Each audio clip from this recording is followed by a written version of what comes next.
Welcome back to Beyond the Bottom Line. I'm your host, Bert Miller. Coming to you with episode 2 with Sean Koffel of Watchfire Ventures. And for those of you who have not seen episode 1, please do so, because that was fire.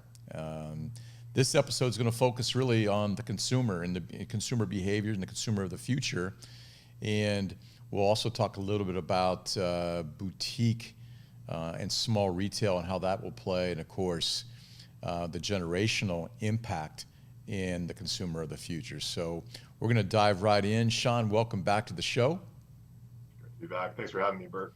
Of course, absolutely. So I really enjoyed episode 1, and I'm really looking forward to what we're going to put out here in episode 2. So let's start with the first question, Gen Z. We're talking a little bit offline about what the impact of Gen Z will be and how they're going to impact consumer brands and experiences.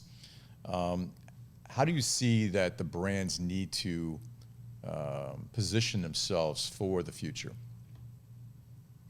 I think Gen Z is one of the most exciting groups of consumers that I've seen in my lifetime, and certainly in my career. I think that if you just think historically about what they've lived, a lot of them were born after 9/11. Some of them don't, most of them don't remember it. And then they kind of watched their parents navigate the financial crisis.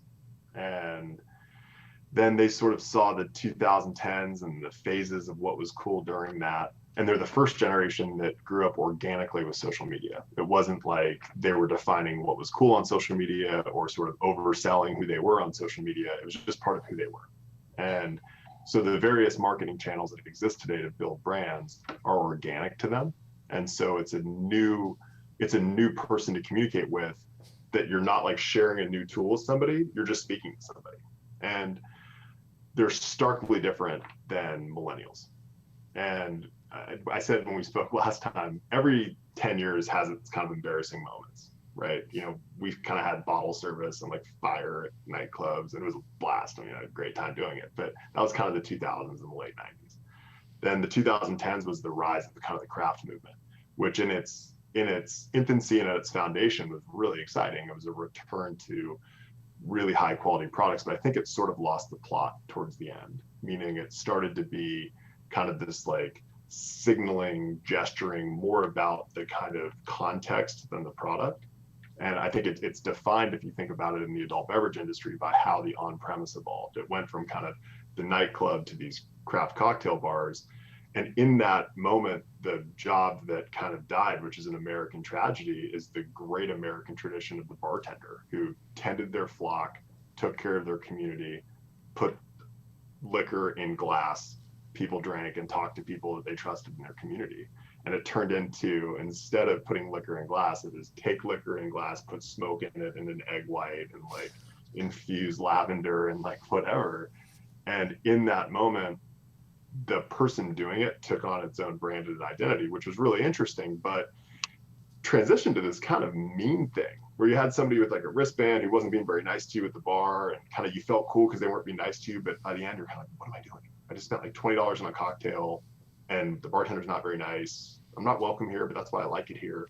And I think that Gen Z's was kind of like, this is lame. Like we like honestly authentic, meaning just great products that are telling the truth. And what we're seeing in communicating to Gen Z customers that's really exciting is a product first focus. And they grew up aware of what's in their food. They grew up aware of what's in what they put in their body. They grew up aware of health and wellness. And they certainly grew up aware of e-commerce and not letting the kind of wool be pulled over their eyes in the ways that people tried to maybe in the early days of social media.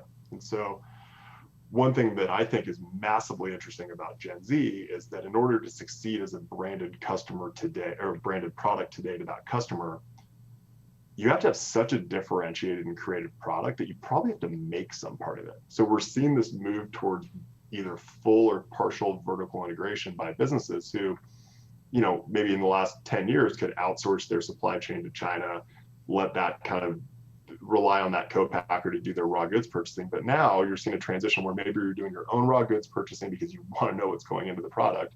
And maybe you are working with a co-packer, but maybe you're using your own equipment so that you can, as your revenue grows, also grow your contribution margin.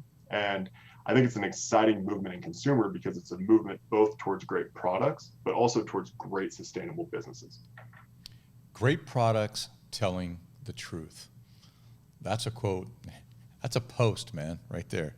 I'm gonna write that down. You know, in the previous episode, you talked a little bit about Instagram, and it started coming into play mid 2000s, 2010, 11, and we're in the consumer world. So now you have TikTok, you have Gen Z, you have the Gram, you have Gram Live, Instagram Live, and you're within the consumer products world where pictures tell, you know, a story. Tell me a little bit about that. So I think what's really interesting right now is I'm a millennial. I'm on kind of the older side of it, 38. We're 38. We're not cool anymore.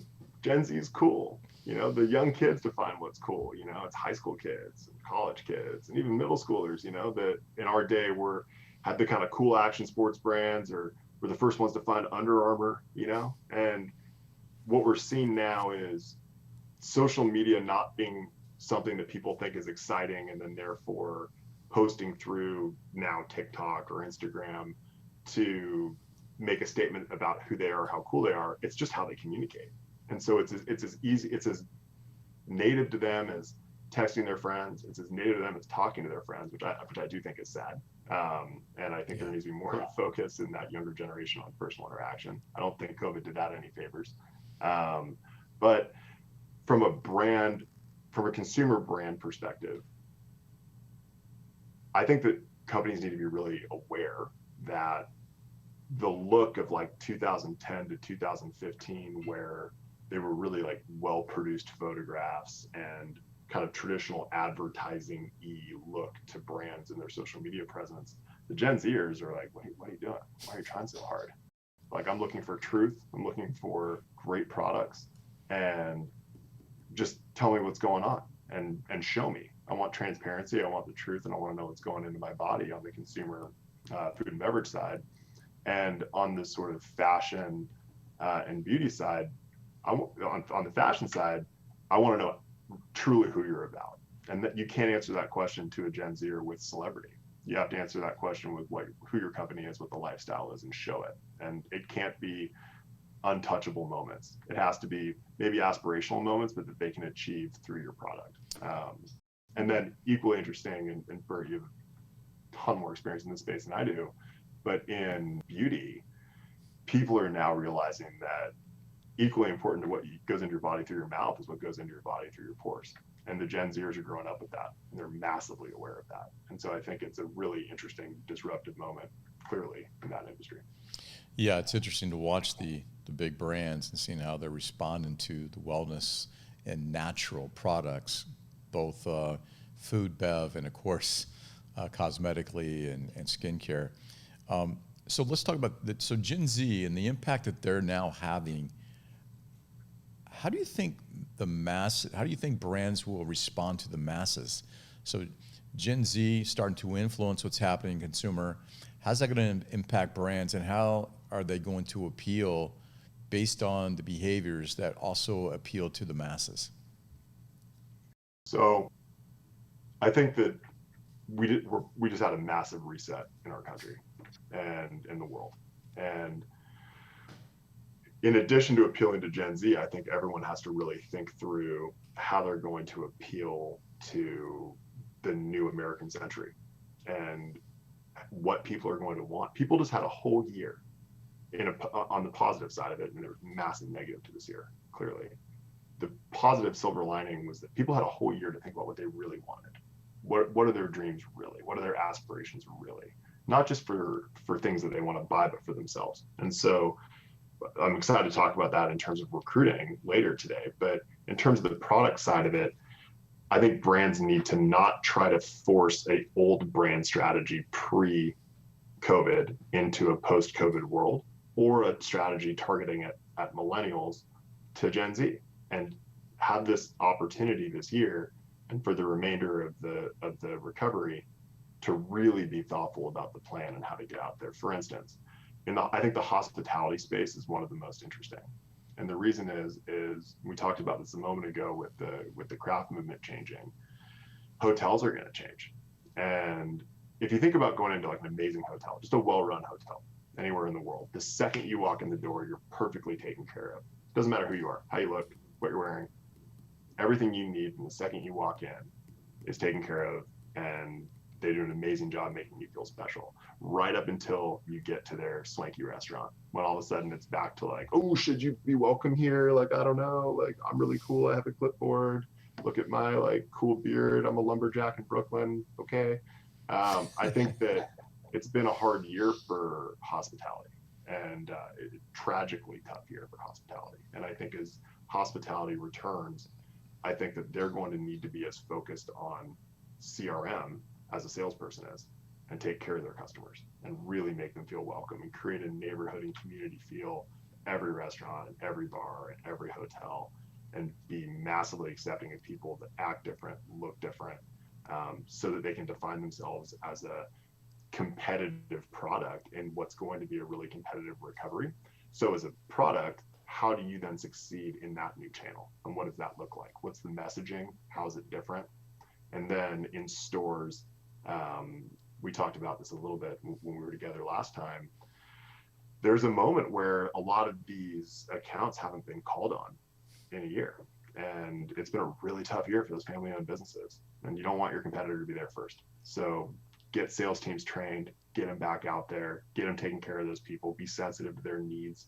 If they're a little bit maybe more shy than others post recovery about people being in their store.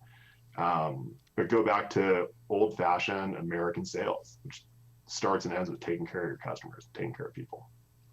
Yeah, some things change and other things stay the same. We do the same thing, we just may do it differently. I think is really what you're saying. As we look at the multi-generational world that we live in now, and certainly the Gen Zs and what they're doing in terms of impact, you just alluded to hotels and the restaurants within hotels. And the hotels, there are a ton of hotels that are luxury, they're very nice. I think lifestyle type hotels are going to play a significant role. We're already seeing lifestyle become part of consumer brands and experiences versus maybe just the better of telling your story or having a really cool label. It's really about the lifestyle of those brands and what's in those brands in terms of wellness and how authentic they really are.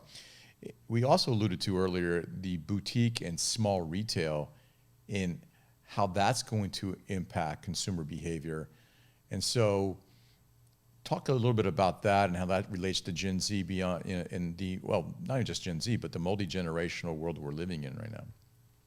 I think especially in lifestyle brands and in luxury brands, the small store and boutique channel is going to be the most, potentially in addition to e-commerce, the most important marketing channel. Meaning, as you look at your omni-channel strategy and you think through retail and e-commerce and hospitality, depending on how you approach that as an industry, and then the kind of SMB retail, every town has those 2 or 3 kind of lifestyle stores, you know, and you think about towns that are influencer towns, places like Nashville, places like Charleston, places like Austin and Boulder, Columbus, Ohio.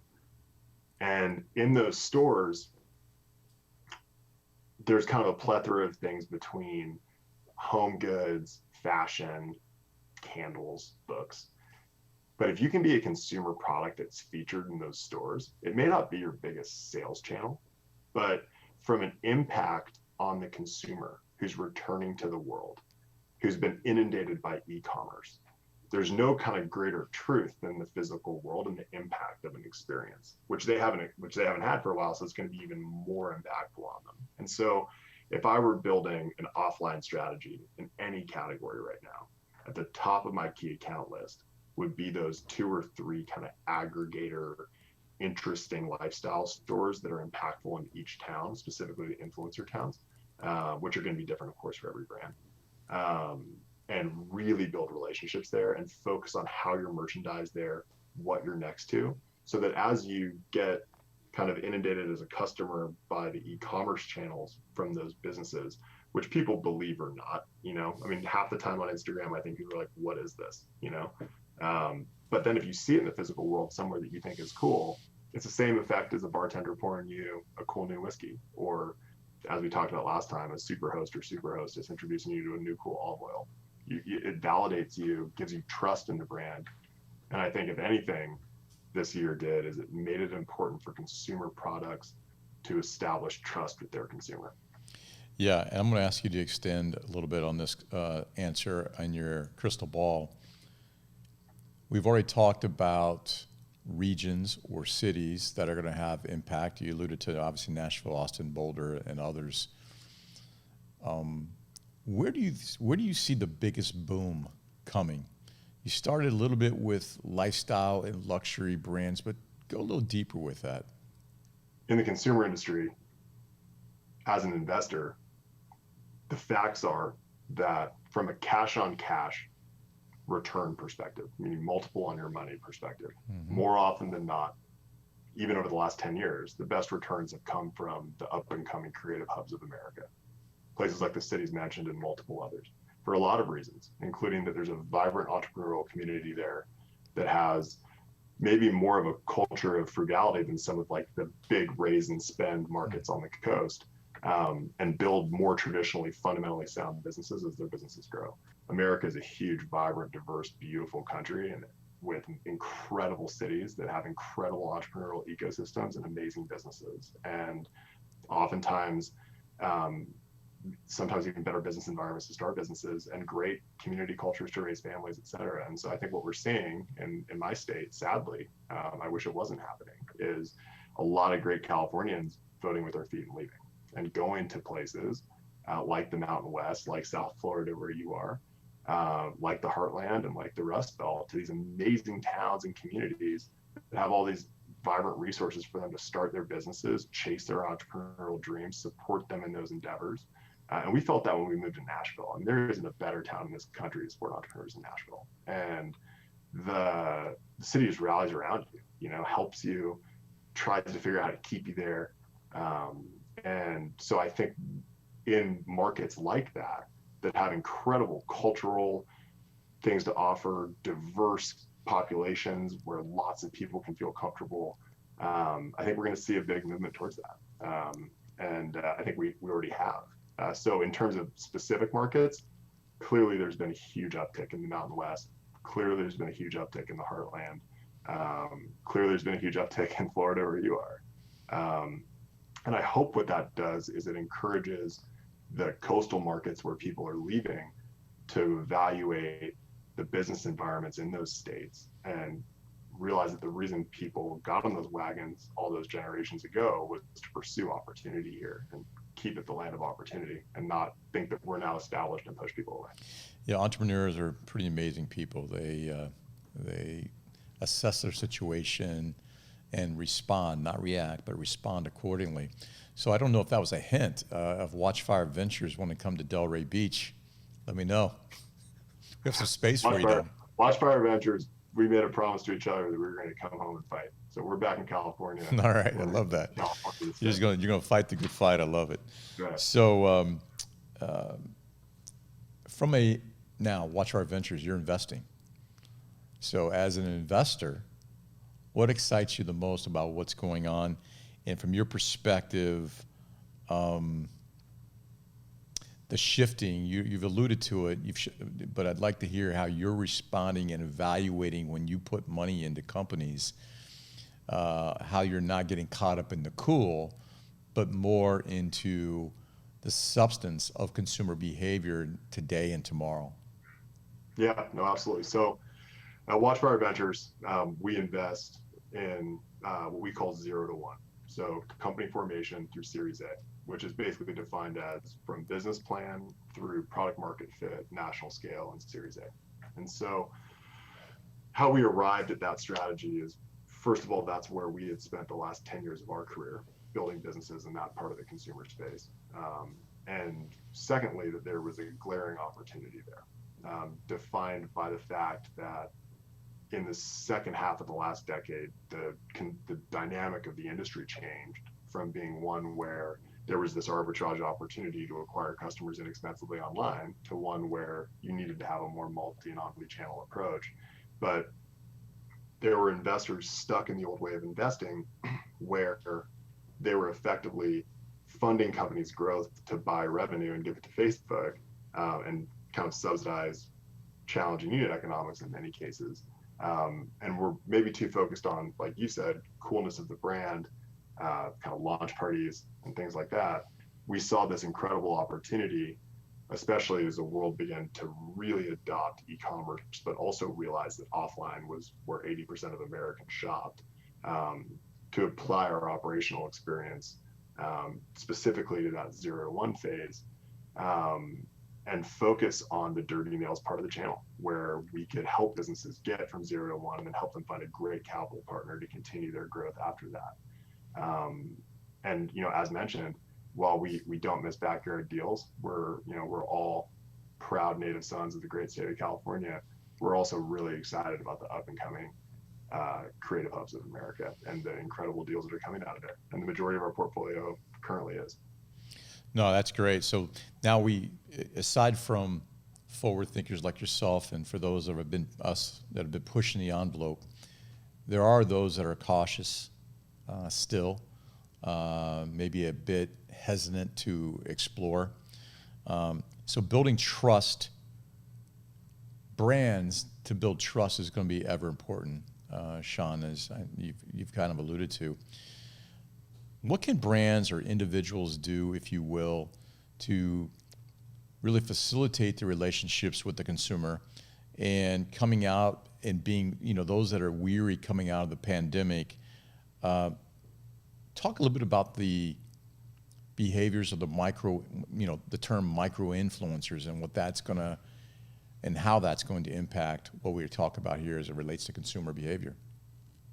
Yeah, no, absolutely. So in the last episode, we talked a little bit about the kind of bifurcated consumer market in the recovery. So on one side, you have the roaring 20s, and the young people that are already kind of ripping out of the gate to get back to the bars, to get back to and thank goodness, reinvigorate the amazing economy here.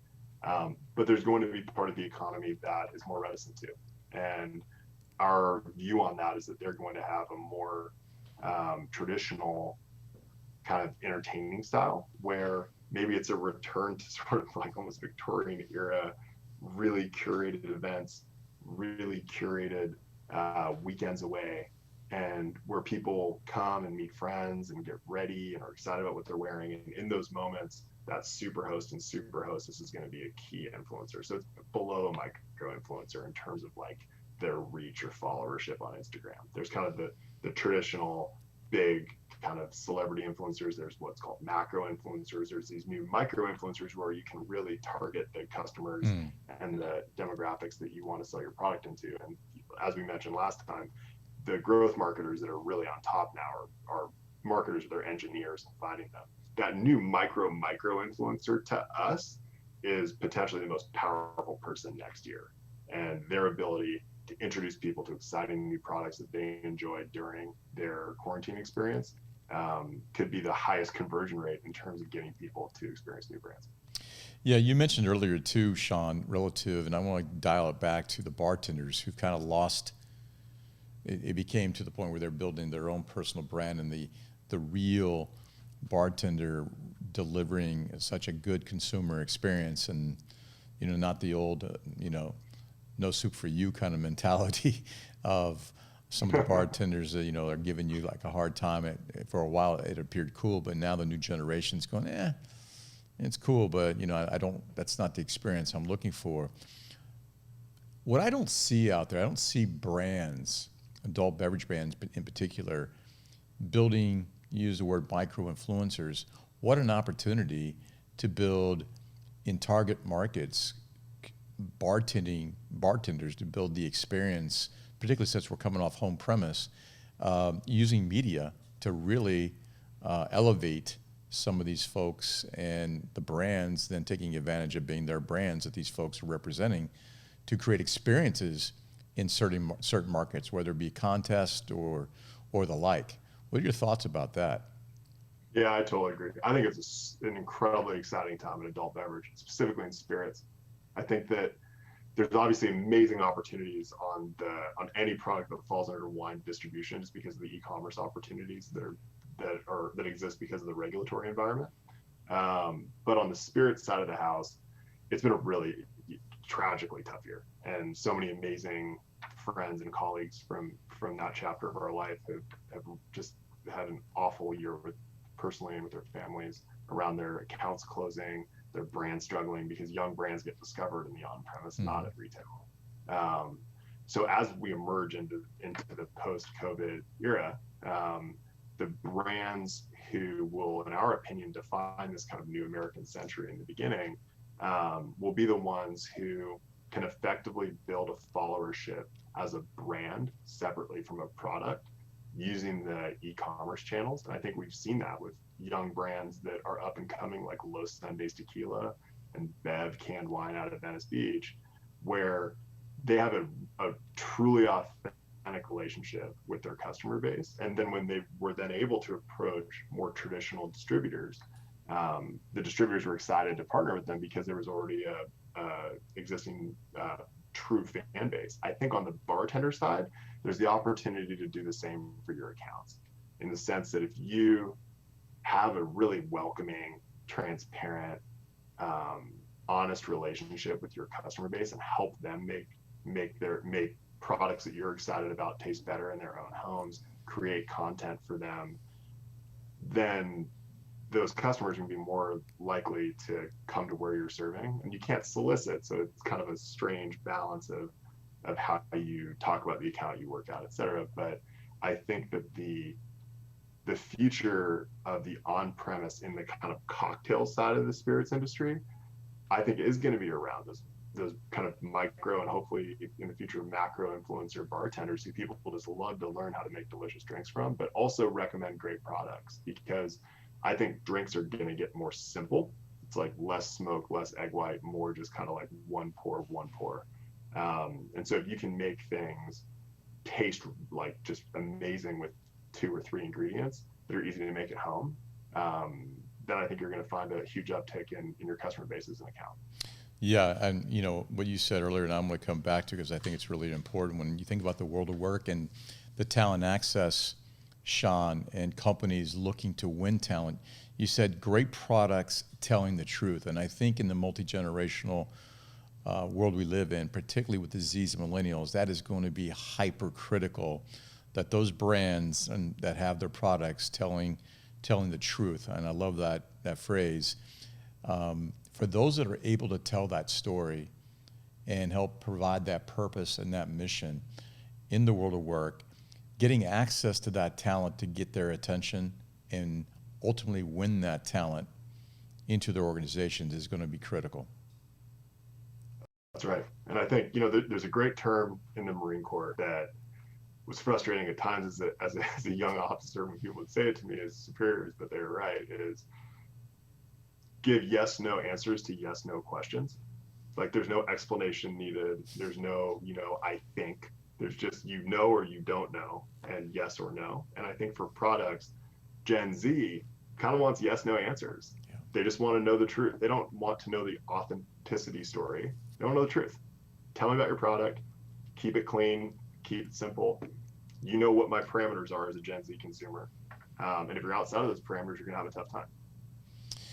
Well, folks, if you're developing a product, and even for those large brands that are out there that happen to see this episode, that right there was a mic drop by Sean Koffel as to some of the considerations that you ought to take under advisement. And then those that are out there, individuals that are out there considering career moves, I'm certain that some of those particular attributes and characteristics of brands that have those types of products are going to be those things that are going to cause you to lean into those particular companies. So really looking forward to seeing what's going to happen over the next 12 months, Sean. I'm not going to go further than that because it's been just, the last year seems to have gone so quick, but yet feels like 10 years. And it's almost like the longest, shortest year I've ever lived in as we look back. As those of you out there, again, you can see the energy, you can see the positivity. that Sean brings, Watchfire Ventures. Sean, anything before we get out of here you'd like to share? Because I really want to give you the opportunity and the floor to really tell anybody out there listening what you would like to share with them. No, I think number one, that thanking you and the whole team for having me on and for everything you and your organization has done for us over the years. We talked about it last episode, but in any consumer organization, you're running a revenue business, and a revenue business is driven by great people who can sell your product. And finding the best sales talent has been what Protus Global has done for our businesses for years. And we can't tell you how thankful we are to you, Bert, and to Vern Davis and all the great folks over there. That's part one. Part two, I think, is now as we've kind of changed hats from being exclusively operators to now investors, early stage consumer investing is an operating job. Not saying it's our job to run somebody's business, but it's hard to invest in that part of the industry, meaning the earliest stage of consumer, unless you've operated in it extensively, because it's hard to have the pattern recognition to see the signals through the noise of what's going to be successful. But it's also hard to then add value if you haven't worked in that really like dirty nails, nitty gritty part of the business that is oftentimes earlier than more traditional investment firms are comfortable getting into a business. That said, we're really excited to find the most exciting new consumer businesses, like I said earlier, that are going to define the new American century. A lot of the firms we've competed against are shifting their strategies to accommodate this new moment. Our firm was started and launched in this new moment, and we're ready for it. And for all of you with exciting businesses out there, we'd love to hear from you, and it'd be so awesome and such a privilege if we had the opportunity to help you grow it. Yeah, thank you, Sean, very much. It was easy, quite frankly, really, really easy to support and be an advocate of yourself and Pat and what you guys are doing. You made it very, very simple to do that. And for those that are out there from the point of ideation to the formation of where you are in your company, even those that are existing, that are looking for great consultancy and advisement and people that have been there from the ground up. These guys were given nothing. They started in Nashville in a room, no furniture, 2 rolling chairs and a whiteboard leaning against the wall. And now they're willing to help people like you by investing in companies that have a great plan and want to be the next emerging brand. So Sean Koffel, thank you for joining me here on Beyond the Bottom Line. It's great to have you. Thank you for having me, Bert. It's an honor to be on, and looking forward to seeing you soon. Absolutely. This is Beyond the Bottom Line. I'm your host, Bert Miller.